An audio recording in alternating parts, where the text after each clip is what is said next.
와. 통닭의 전성시대를 열어젖힌 장작구이 통닭 제2의 전성기가 도래했습니다.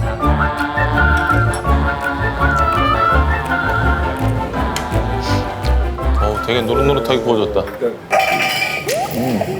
오. 찹쌀인가? 이거? 찹쌀로 속을 꽉 채운 건 꼭 삼계탕에서 차용한 것 같죠?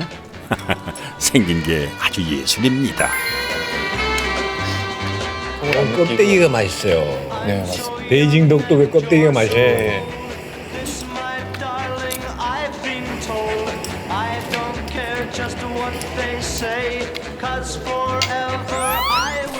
신성록 씨는 입이 이토록 큰데 이 입으로 장작구이 통닭 영접이라니 아이고 오죽 맛날까요?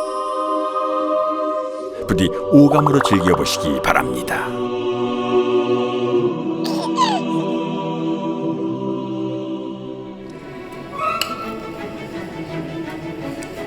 이 참나무 향이 느껴져요? 네, 느껴집니다. 분명하게. 아, 여기 닭가슴살 같은데 이쪽이. 훈연 고기 인류가 원초적으로 사랑하는 맛. 이 닭의 껍질을 지금 너무 바삭바삭한 거 오랜만에 먹어봐. 그래요? 아, 껍질 맛을 아는구나. 기름이 주는 자유의 맛. 껍질이 바삭바삭한 게 튀긴 것 같은데 기름이 있어야지 고소한 맛이 확 배가가 돼요. 예, 예.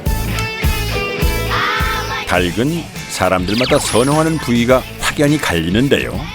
오죽하면 닭다리를 두고 눈치 싸움까지 하겠습니까? 이 집 닭다리는 쫄깃하면서도 부드럽더군요.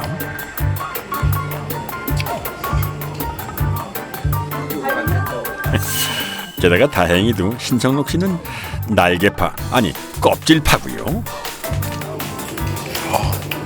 껍질 진짜 맛있네, 껍질.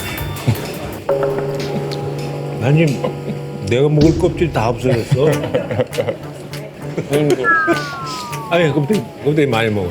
여기 껍데기 있네. 그럼 그 맛있는 껍데기를 한번 싸가지고 기가 막히게 껍데기만 벗겨낸다. 해갖고 이거 밥이랑. 찹쌀을 해가지고 야, 김처럼 밥에 싸먹는 닭껍질이라니 한 차원 다른 아이디어네요. 아, 정말 자유의 맛입니다. 사장님 여기 껍데기만 안 팔아요?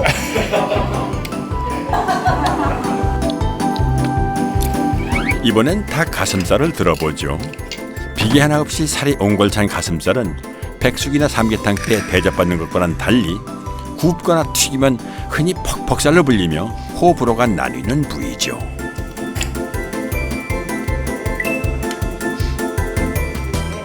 난 사실 닭고기는 별로 안 좋아해요. 그러세요? 예. 근데 이 집 건 맛있네. 지금 저는 지금 닭가슴살 많이 먹어 닭 혐오 수준에 왔는데 오늘 이렇게 이렇게 껍질까지 있는 거 먹으니까 사실 좋아지고 있습니다. 진짜 닭가슴살의 지상 낙원 샹그릴라네요.